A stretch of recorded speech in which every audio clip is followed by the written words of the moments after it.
he had to sort of explain the age difference.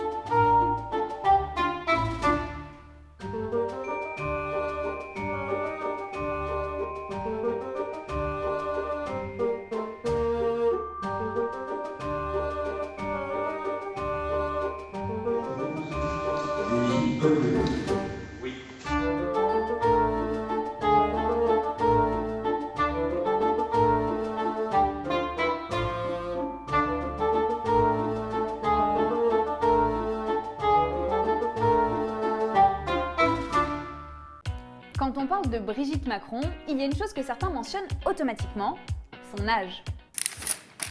Mais regarde Brigitte, c'est abusé, elle est trop vieille, c'est une cougar là. Ok, elle a 24 ans de différence avec Emmanuel Macron. Et alors, pourquoi est-ce que cette différence d'âge fascine autant, surtout à l'étranger? On a parlé avec un journaliste chinois le soir de l'élection et c'est la première chose dont il nous a parlé.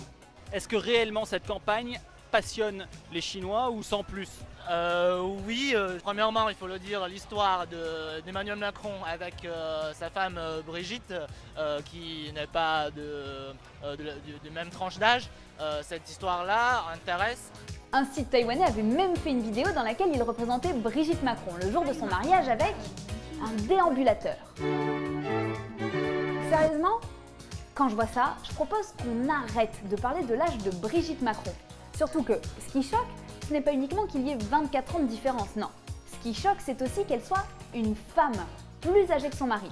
Parce que, si on regarde, il y a aussi 24 ans de différence entre Donald Trump, 70 ans, et sa femme, Melania Trump. Mais là, bizarrement, ça intéresse beaucoup moins. En fait, selon certains sociologues, c'est parce qu'on a une vision sexiste du couple. Il faut que l'homme soit plus expérimenté que la femme et qu'il gagne plus d'argent. Donc forcément qu'il soit plus âgé, puisque le patrimoine augmente avec l'âge. D'après l'INSEE, en 2012, les hommes étaient plus âgés dans 56% des couples français, alors que les femmes, elles, étaient plus âgées dans seulement 14% des couples. Bon, la bonne nouvelle, c'est que les couples où la femme est plus âgée sont quand même moins rares qu'avant.